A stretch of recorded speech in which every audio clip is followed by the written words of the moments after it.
تفضل.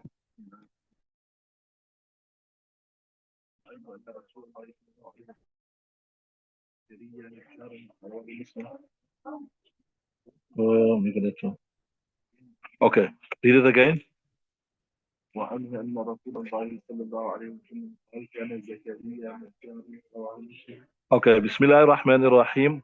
وعنه يعني عن أبي هريرة أن رسول قال كان زكريا كان زكريا نجارا. I got that.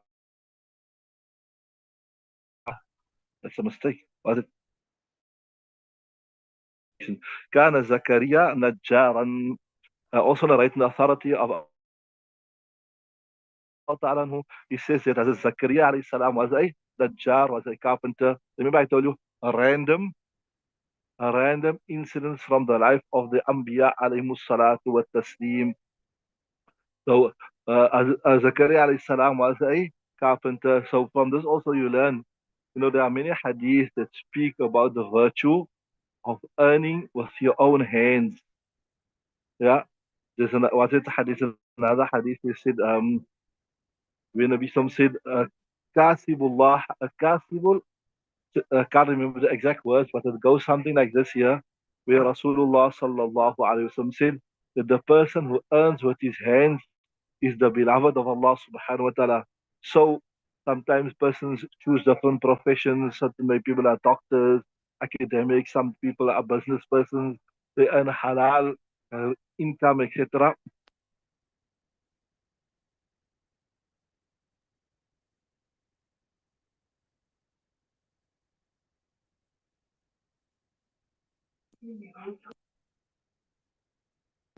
No. So sometimes a person shouldn't feel embarrassed. Maybe you work physically, certain people, Allah Ta'ala has given different people skills. They work with their hands, they do physical work, whether it's carpentry or plumbing, whatever. This is also, if you talk about, you know, if you're giving a bayan about the virtue of working, the virtue of earning with your own hands.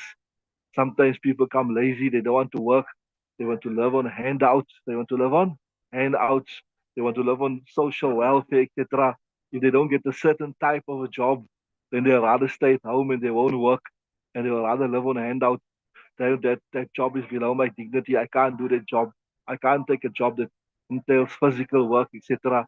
I must get an office job or a shop job, etc. Here we see the Anbiya alayhi salat with Taslim. They worked with their hands. So you might even one day have to speak about the virtue of doing physical work with your hands when people become lazy and people don't want to work. So remember that hadith also. Here is the next one. الرحمن الرحيم وأنت قال رسول الله صلى الله عليه وسلم أنا أولى الناس بعيسى ابن مريم في الأولى والآخرة الأنبياء إخوة من الناس وإنهم شتى ودينهم واحد وليس بيننا نبي.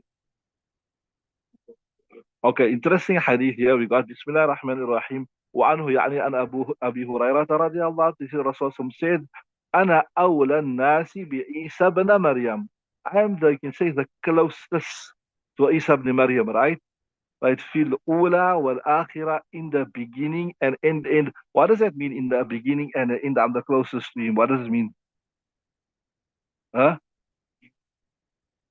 Okay, that could be right also. That it's the dunya and akhirat fil ula wal akhiratu khairan. Also, what it means, from amongst all the anbiya from the beginning till the end also. Right? What you're saying is right. أنا أولى الناس بعيسى بن مريم في الأولى والآخرة. Illustration you حاشا. Right. في الدنيا والآخرة, and also في الأولى, from the beginning till the end. Right? Then I mentioned this before to you. الأنبياء إخوة من اللاتين. The Anbiya alayhim salatu wa taslim, they are all, you can say, step brothers, right? Like what you say, one father but different moms. What is this called? I think it's called uh, maternal brothers, ne? One is fraternal, maternal, ne? Maternal brothers, right? Wa ummahatuhum shatta. The mothers might differ, like Isa alayhi salam's mother was different. Musa alayhi salam's mother was different. Nabi Sallallahu mother was different. But وَدِينُهُمْ وَاحِدٌ, but they are all united in faith. إِنَّمَا الْمُؤْمِنُونَ إِخْوَةٌ وَلَيْسَ بَيْنَنَا نَبِيٌّ, and it is not between us a Nabi. Remember, after you done this in the beginning of Qasasun Nabi in part 5, طَالَتْ الْفَطْرَةُ, that was a long intermission between Isa alayhi salam and Nabi sallallahu alayhi wasallam. And it was approximately almost over 500 years. There was no Nabi. هذا متفق على رواية.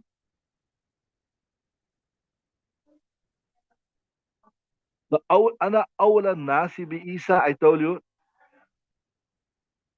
what could refer to even with regards to time frame. From all the Anbiya, I'm the closest to him. Right? I told you could refer to time, or it could be close in the sense that I came after him. There was no Nabi between us.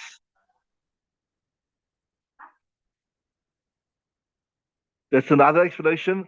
And another explanation is this here, that we are close because he will be my Khalifa. Remember our belief, the belief of the Ahl Sunnah wal Jama'ah, that Isa alayhi salam will come. We've done this in detail. Another explanation is that the deen of Islam will succeed Christianity. It will succeed the Christian religion. Right? So in that sense, it's close.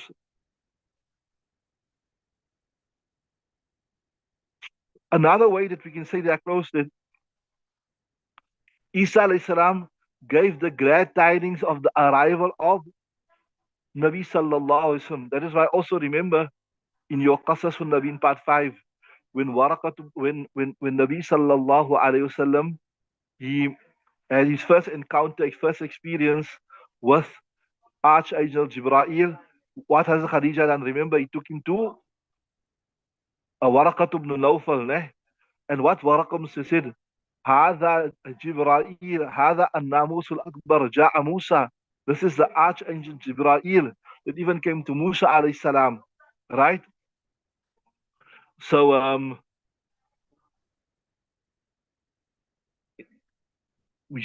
so the Christians, in the authentic religion of the Christians, they were waiting for the arrival of Nabi sallallahu alaihi wasallam. That's why Waraqat ibn Nawfal knew about. That's why he said, remember, if our, can you remember the words? He said, if I'm alive at that time, I will help you because your people are gonna expel you. Like they said, our mukhrijiya qawmi. What? Will my people really expel me? At that time, Nabi found it difficult to believe, right, that his people will expel him. So you see, there was the glad tidings in the Christian religion about Nabi Sallallahu. That is why those who are on the three deen of Christianity were accepted. Remember the Trinity and all this type of thing. It only came up to three to 400 years after Isa passed away. Then Trinity was imposed in the Christian religion by the Romans, right? They hijacked Christianity and then they interpolated and adulterated. But for more or less for the first couple of hundred of years, Christianity, there was Tawheed in Christianity, right? Then another way they are close, remember, there's also we done there that Isa alayhi salam will be buried next to Nabi Sallallahu, or in the Hujrah of Nabi Sallallahu Alaihi Wasallam. There's an interesting thing here also, interesting chat. Have you heard it before? According to some riwayat, because Hazrat Maryam alayhi salam was not married, right? According to some riwayat, Nabi Sallallahu Alaihi Wasallam will marry Maryam alayhi salam in Jannat. Right. So there are many reasons why we say they are close. Ikhwatum min al-Latin. I told you they are like step brothers. Maybe different moms. And like how you are united by your father, here they are all united with one deen. That is Tawheed, Risalat, right? Well, this is a deen wahid. So I told you always all the Adyan as-Samawiyah, they're the same. They only differ in what? They differ in the furu'at, right? And then maybe Another way we can look at this interesting explanation. When he said, listen to this nicely, when Nabi Sallallahu said, we have one father but different mothers. What does I tell you this? You say that like each one had a different mother, physically, biologically. Listen to this nicely. And then the father was the deen of Islam. Another explanation of this is like how, you, mashallah, you study. One is you have Aqidah, right? There's the usul of deen. Like you believe in one Allah, you believe in Risalat, believe in Hashr, etc., right? That's what we told us. It's called Aqidah, it's called usul of deen. Then you get the Shariat, that is the final laws of Islam, that this is how you pray, this breaks wudu, you fast from this time to this time, this is halal, this is haram, that is Shariat. So it could mean this interesting expression. First time I see it, very interesting. So our Father is one, that means we're all united in the usul of Sharia. Like in every deen, Allah Ta'ala is one. And, Allah Ta'ala is all powerful. There's taqdeer. There is hashr, what you do. There is a qiyamah. There is jannah. So that is the commonality. Our mother different. We differ with regards to the furu'at of deen. Brilliant explanation, that isn't it? So father being one referred to being united in the usul of deen, and mothers being different. It referred to the differing with regards to the furu'at of deen, right? والمعنى كما أن الأولاد اللاتي أمهات مختلفة, right? Like say brothers and mothers, فكذلك الأنبياء, like the أنبياء دينهم واحد, the deen is واحد, والشرائع مختلفة, but the shariahs are different, right? Okay, read the next hadith.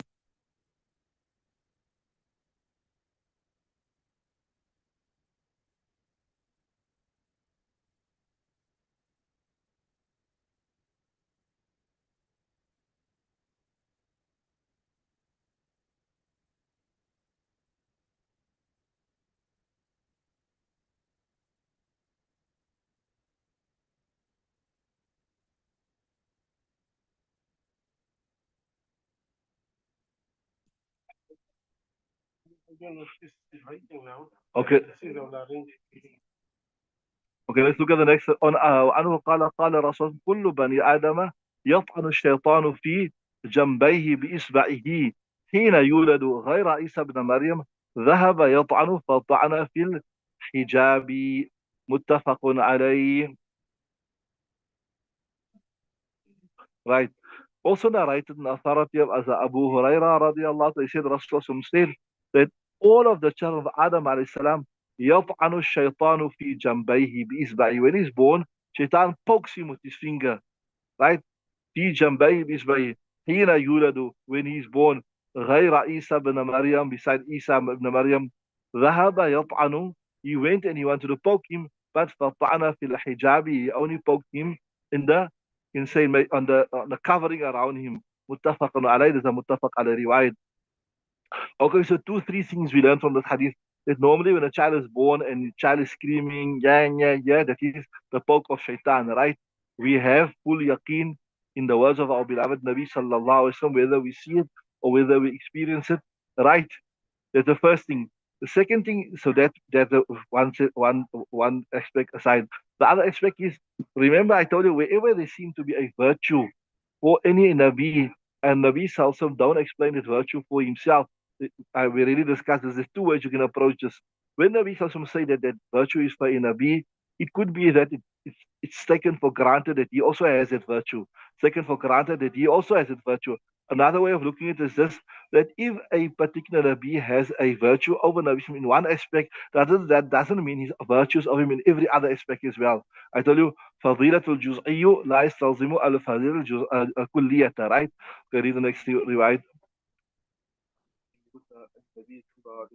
وعن أبي موسى عن النبي صلى الله عليه وسلم قال كملت من الرجال ولن يكن من النساء مريم بنت عمران وآسية امرأة فرعون وفضل عائشة على النساء كفضل شريف النساء بالطعام متفق عليه.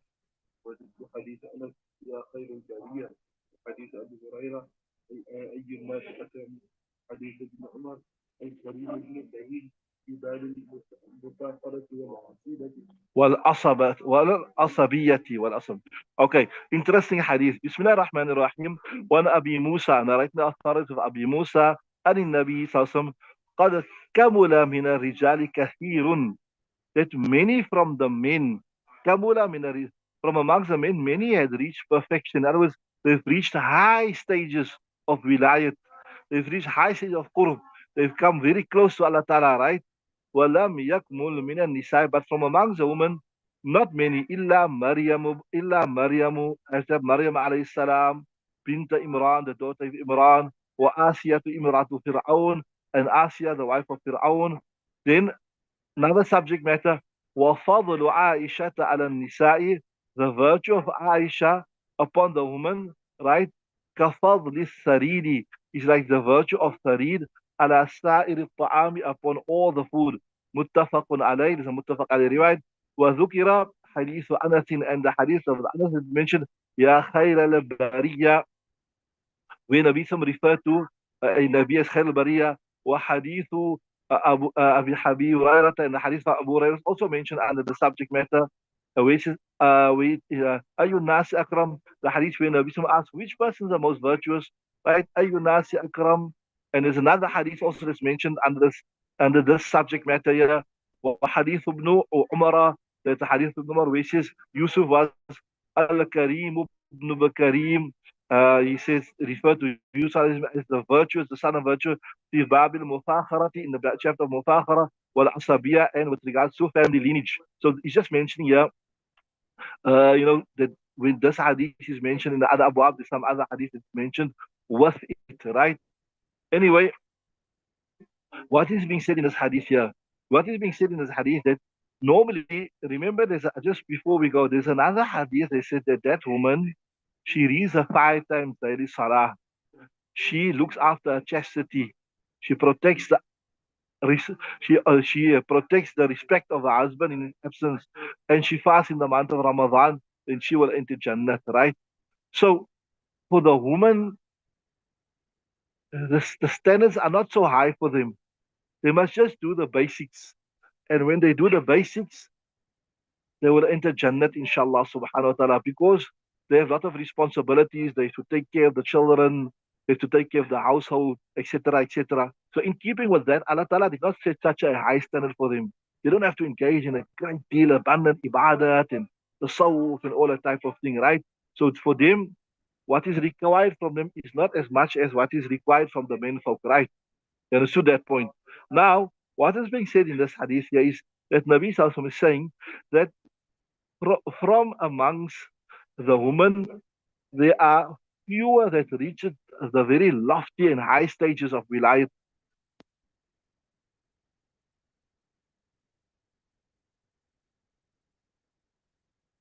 So, from the woman, not many reach that high stage of wilayat, and it's not even required from them. That is not even required from them in keeping with their role in society and in keeping with their duties. Hence, Nabi Sallallahu Alaihi Wasallam said that it was Maryam alayhi salam, it was Asiya, the wife of Fir'aun alayhi salam. So now the question comes about, there are other hadiths that also speak about the virtue of Hazrat Fatima, or Fatima to Zahra. There are certain hadiths that speak about the virtue of the Aisha Siddiqa radiallahu ta'ala anha. There are certain hadiths that speak about the virtue of Hazrat Khadija al-Kubra radiallahu ta'ala anha. And here Nabi Sallallahu Alaihi Wasallam only spoke about Hazrat Maryam alayhi salam and Asiya alayhi salam. So what is the intibaq? The intibaq is pretty simple. 2, 3 intibaqs.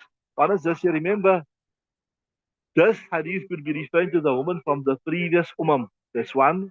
Or another question is, when you mention something, that doesn't mean you're excluding the other things. If I say Luqman is a very good boy, that doesn't mean Ismail is a naughty boy. Ismail could also be a good boy. So saying that these were the ones who reached perfection, they reached the lofty high stages of wilayat, of the friendship of Allah Ta'ala, it doesn't preclude and exclude others. That was the one explanation. And the other explanation I gave you, it could be that uh, it means, Sheikh, you can send the phone. The explanation is just that I told you uh, it referred to only from the previous right? The next hadith.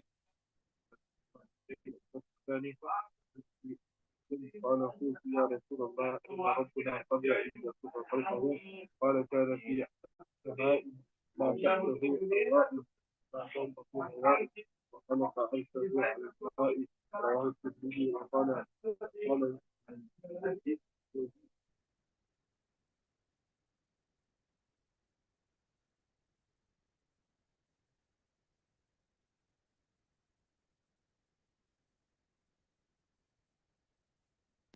okay, very interesting hadith. Remember this Bab also deals with what? Uh, also deals with some history with regard to the creation of the earth. Here's another riwayat. Bismillah ar-Rahman ar-Rahim. وعن أبي رزين narrated of Abi Razin قلت, he said, يا رسول الله, أو رسول الله, أين كان ربنا قبل أن يخلق خلقه? Where was our Rabb before he created all the creation? قال كان في أماء. He was in Ama. Now remember again, this is Alif Mamduda, but because it is only two letters besides it, right? It is Munsarif, ne? It was me, ne? ما تحته هواء, there was no air beneath him. وما فوقه هواء, there was no air above him, right? وخلق عرشه, and he created his arsh upon the water. رواه الترمذي, Imam Tirmidhi narrates this. وقال يزيد بن هارون, Yazid ibn Harun says, Al-ama'u laysa ma'ahu shay'un. Ama means that which is not have anything with it. So in interesting hadith, remember there's another hadith we done that كان الله ولم يكن معه شيئا. Allah Ta'ala existed and there was nothing with him. كان الله وليس معه شيئا. Allah Ta'ala existed and there was nothing with him.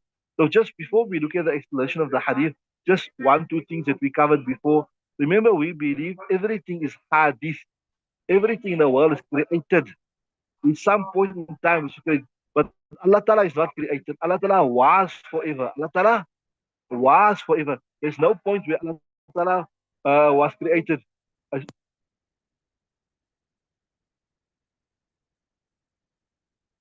Right? There's no such thing where Allah Ta'ala wasn't there and he came into existence. Allah Ta'ala was there. But everything else besides Allah Ta'ala is created, right? Ama'u, if you look at the lexical meaning of Ama, it means a cloud. Kana fi ama'in. Allah Ta'ala was in a cloud. That's what it means, right? But here the literal meaning is not intended. Like, many times you say a word, but you don't intend the literal meaning. So, Amaya means Laisa ma'ahu shay'un. Allah Ta'ala exists.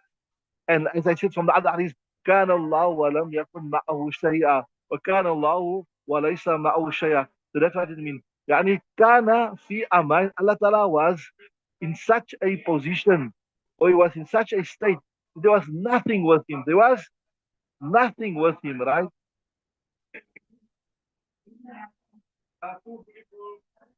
So only Allah Ta'ala existed. And here they say, even at this time, although Allah Ta'ala had all his, his sifat, like how we say, هو الله الذي لا إله إلا عالم الغيب والشهادة, and from the hadith we learn, he had all of those sifat, but because he was alone, it was not manifested. Mullah Ali Qari says, في أماء بفتح العين ممدودا. Ama means بفتح العين, Ama with a fatah on the ain, and alif mamduda. يعني what means في غيبة هوية الذات بلا ظهور مظاهر الصفات كما أبر عنه بقول كنت. Although this is not the hadith, this is not, they say this is weak, but the meaning is correct. كنت كنزا مخفيا فأحببت أن أعرف. I was a hidden treasure. Right? كنت كنزا. Then I liked it. I must be recognized. People must say Allahu Akbar. People must see the creation. They must say Subhanallah. Alhamdulillah. فأحببت أن أعرف. Then I wish that I be recognized. فخلقت الخلق. And hence I created creation so that I be recognized and I be appreciated.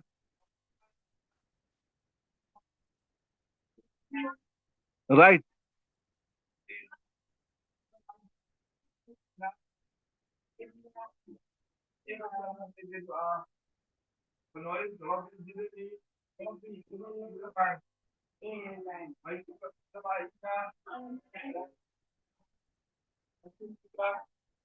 So the Sufis, the Sufis, they always take deep meanings from things. They say, yeah, al-ama'u means al-khadiru al-ahdiyatu. Al-khadiru al-ahdiyati. Allah Ta'ala was alone. Wahidu la sharika la. He was alone and there was no partner for him.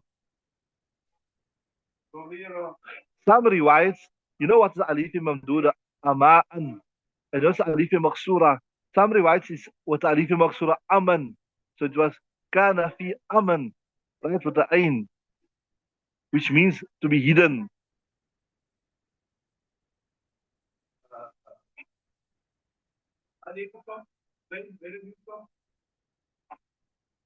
So if we take this word of aman with alif maksura, it means Allah Ta'ala was in such a place.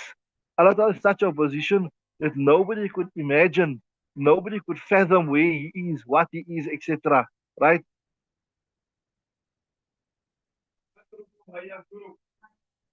So you know, interesting thing here, just wanted to mention is this here. You know, we live in this dunya, right?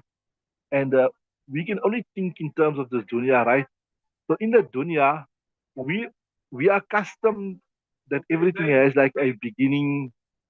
There was a when did it come about? Where was it?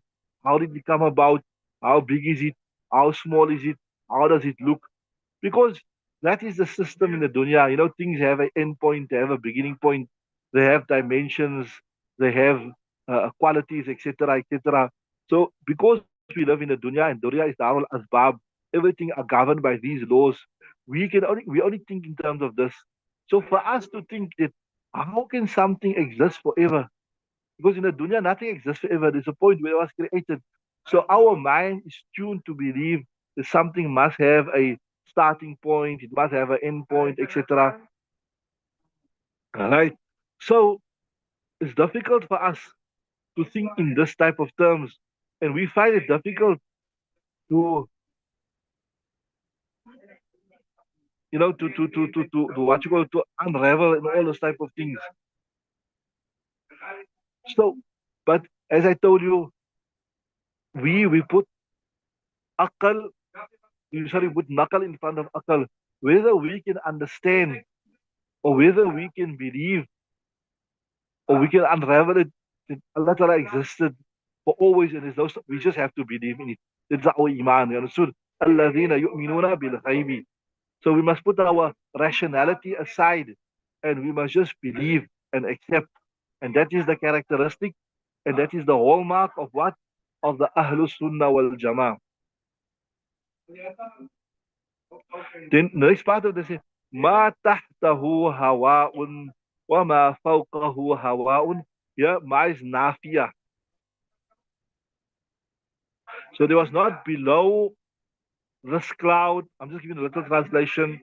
Or not beneath it. Was there any air?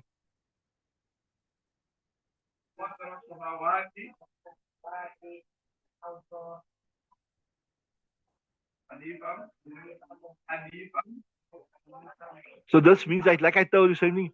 كان الله ولم يكن معه شيء. You understood that there was nothing else beside him, which is understood from the hadith. Because if we say that there was something beneath him or something below him, that means you're establishing jihad for him. So he existed, but there was nothing above him, nothing below him. So if there's nothing below him, there's nothing below him, that means he does not have any location, which is in keeping with our belief to say Allah Ta'ala doesn't have location. He's not restricted to any place or time, right? Arshuhu al-ma. See the last part says, wa arshuhu al-ma.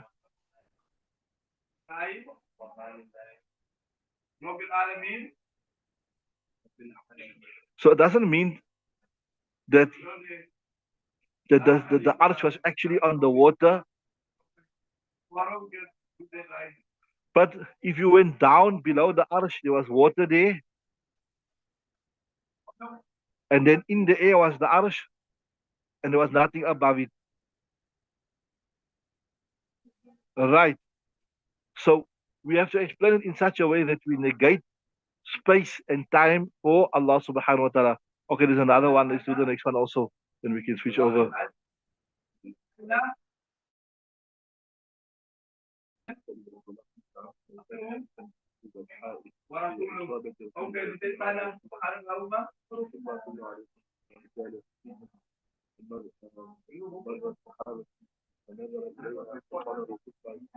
Okay, let's start title there. Bismillah ar-Rahman ar-Rahim. وعن ابن عباس بن عبد المطلب narrated authority of Abbas ibn Muttalib, the uncle of Rasulullah sallallahu alaihi wasallam. Now remember Abbas, okay, become like زعم أنه كان جالسا في البطحاء. He claims that he was sitting in Batha في إصابة in a group, right? ورسول الله صلى الله عليه وسلم جالس فيهم. And Nabi sallallahu alaihi wasallam was sitting among them. So this shows you this is in Makkah. It was the early stages of Islam. And remember, as Ibn Abbas, it was like Zuhur of Islam, right? Carry on. فمرت سحابة, a cloud passed. Carry on. Yeah. So when the cloud passed, they all looked at the cloud. All of a sudden, the sky was clear, and then the cloud passed in the sky. فنظروا إليها. They looked at it. فقال الرسول صلى الله عليه وسلم ما تسمون هذه? What do you call this? Like how we say, what do you people call this? Amongst in your language or in your urf, like your colloquial, right? So they said as-sahabu. We call it a cloud. Qala. Nabi Sallam said, well, muznu. Don't you also call it muzn, right? Carry on. Yes. Qala wal yes, muzn also. The Nabi Sallam said, and don't you also say this for this anan, right? He said, yes, we also say anan. Okay, you don't have ma bu'du. Then Nabi Sallam said, هل تدرون ما بعد بين السماء والأرض? Do you know what is the distance between the sky and the earth? In other words, this earth that we are on and the first sky. Get it right? Get it? So he says, قالوا لا ندري. We don't know what the distance, right?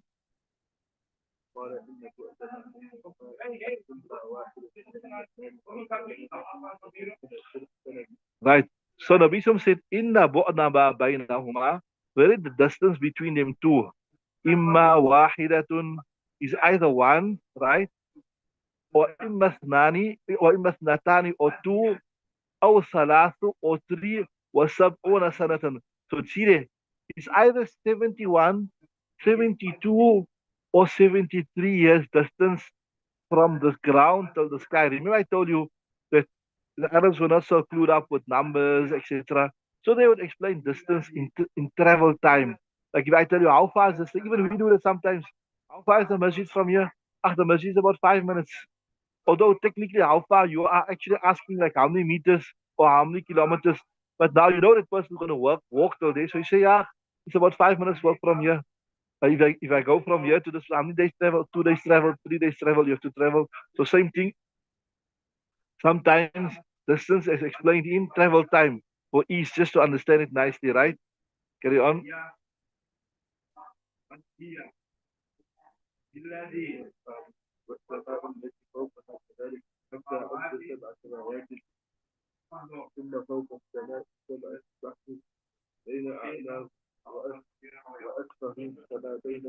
Right. So then Nabi Sam said the distance between the earth and the sky is 71, 72, 73, right? Then he goes on to say, وَالسَّمَاءُ الَّتِي فَوْقَ كَذَلِكَ, and the sky above it also like that. So عَدَّ سَبْعَ سَمَاوَاتٍ. So in other words, remember the Quran also speak about 7 skies, no? And 7 earths. So the first sky is 71 years. The next sky is 71 years. Or 72 or 70, according to different right. The next sky. So between each of the skies is 71 to 73 years of travel. Are you with me? Right? حتى عدى 7 سماوات. Right? Then he says, ثم فوق السماء السابعة بحر. Then he says, above that sky, the seventh sky, is an ocean, is a mass of water, bahrun. Then, بين أعلاها وأسفلها كما بين سماء إلى سماء. So what is from the bottom of the ocean till the top? That is, the depth of the ocean, right? So, right. Yeah. فوق السماء السابع بحر وأسفل كما بين السماء إلى سماء. It's like the same distance from between one sky to the other sky. So in other words, in simple words, it's also like 71, 72, 73 years of travel, right? ثم فوق ذلك ثمانية أوعال. Then above that ocean of water, subhanallah, there are like eight. Awal actually refer to mountain goats, but we'll do the explanation, right? أظلاف أظلافهن ووركهن right sorry بين أظلافهن ووركهن مثل ما بين السماء إلى السماء. What is between أظلافنا? Zilfun refer to hooves, né? ووركهن here refer to, we can say, the shoulders. Is like, what is the difference between one sky to another sky? So listen now.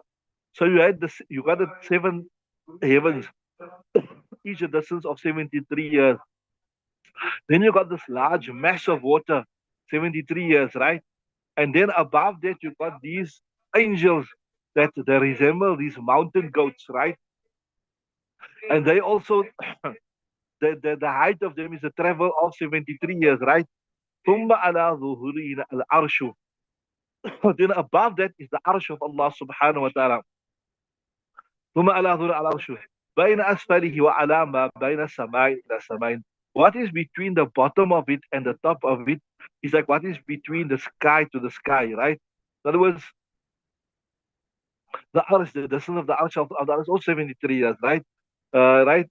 ثم الله فوق ذلك, then Allah Ta'ala is above that. رواه الترمذي وأبو داود, Imam Tirmizi and Imam Abu Dawud. So this shows it's also pretty authentic riwayat, right? So first thing, زعم أنه جالسا. I told you before uh, that, but it seems here that at this time as Abbas hadn't accepted Islam as yet, although he was sitting in the company of Nabi sallallahu alaihi wasallam, and Nabi sallallahu was speaking about the qudrat of Allah Ta'ala. He was speaking about the strange things, although not strange, maybe for us it sounds strange because we're not clued up with it. And he was speaking about the ajaib makhluk, the greatness of the creation of Allah Ta'ala. And among them were non-Muslims also. So Ibn Abbas is narrating a hadith which he heard when he was a non-Muslim. So Muslim, like how he said, don't you say, refer to this also as a Muslim? Don't you refer to, like, that's what's happening here. So this year about the distance between the skies being 71, 72, and 73 years is Shakur Rawi. The Rawi was not exactly certain what are the distances between them.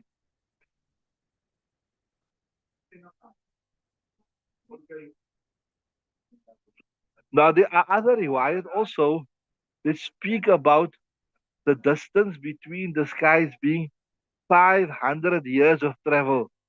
The answer is, if you get this question in exams, it some riwayat speak about 70 years, some riwayat speak of 500 years. The answer is pretty simple. I told you that adad is not murad, kasrat is murad. And many times, this is how the Arabs would speak. They would mention numbers just to show abundance, not necessarily that they intended that particular number, right?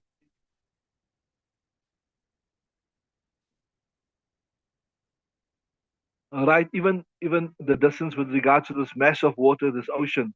Awal is a jama of wa'alun. Is a jama of wa'alun. We did discuss a bit about this here. So I told you wa'alun refer to a mountain goat. Wa'alun, and the female is called urwiyatun. We did discuss before. The Nabi speak about them in many riwayat. Here the author is saying in Pushtu is called Ghurkha. It's a very strong, powerful, hardy animal. And the way it can climb up. Recently, there was a clip about a mountain boat climbing up the rocks. The way that thing can climb up a vertical thing. Now, normally, to go up a vertical thing is impossible. Here, the author is saying, the Shareef is saying, as though he got suction pads. He got suction pads on his hoof, the way he climb up.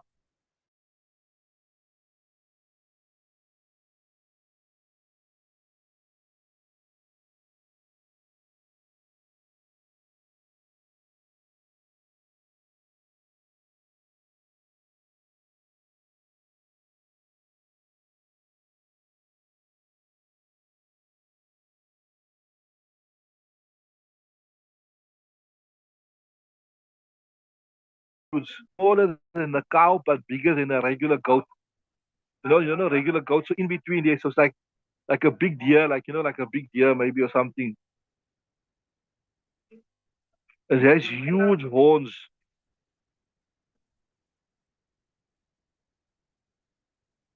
and it can run very, very fast. So interesting, the author says here that he says it doesn't mean that that these goats will be holding up the arsh of Allah Ta'ala. But in other words, what it means here is that the angels that are holding up, it will resemble this type of animal. It will have some similarities, maybe in being strong, being powerful, etc., etc. Are you with me? Then you got the arsh on top of that, right? And it's also 71 years according to the riwayat. We told you Adad is not Murad, but Kathrat is Murad.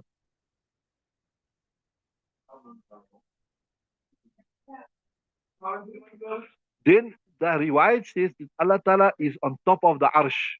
Now we discussed this many times already. I told you that any such text that shows place or location for Allah Ta'ala, or any such text that likens Allah Ta'ala to a created thing, we have two approaches.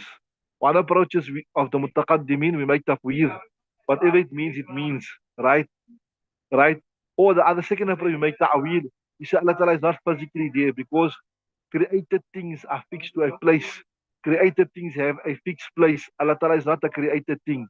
So what we say is His kudrat is there, His power is there. Because we cannot say Allah Ta'ala is in a physical place. How can Allah Ta'ala be in a place? It means Allah Ta'ala is contained by space. How can the creator be contained by his creation, which is space? So there's two approaches there. I told you, either we say we make tafweer or we make ta'wil, right? And we do that. There's a famous statement of Imam Malik when he was asked about Tummastawa al-Arsh. That Allah Ta'ala alighted. He said, literally, if you look at it, Allah Ta'ala went and sat on the throne. Again, same argument. We say, Allah Ta'ala can't sit on the throne. The throne is a created thing, right? So, how can Allah Ta'ala, the creator, be contained by something, by creation, right? So, we say it means that to a same approach, we say al-istiwa'u ma'lumun. We know what istiwa means, but in this context of Allah Ta'ala sitting on the arsh, wal kayfiyatu majhulatun. We don't know what it means, right? Right? We don't know what it means because how can a creator be contained by his creation? Was sawalu anhu bid'atun. So this is the golden usul with regards to all the ayat mutashabiyah. Al-istiwa ma'lumun wal kayfiyatu majhulun was sawalu anhu bid'atun. You see now how did Allah Ta'ala sit on the arsh? How can, right? So this is the approach of the mutaqaddimin. Just believe in it. Or the mutaakhirin, they give it a meaning, but they not fix the meaning, right?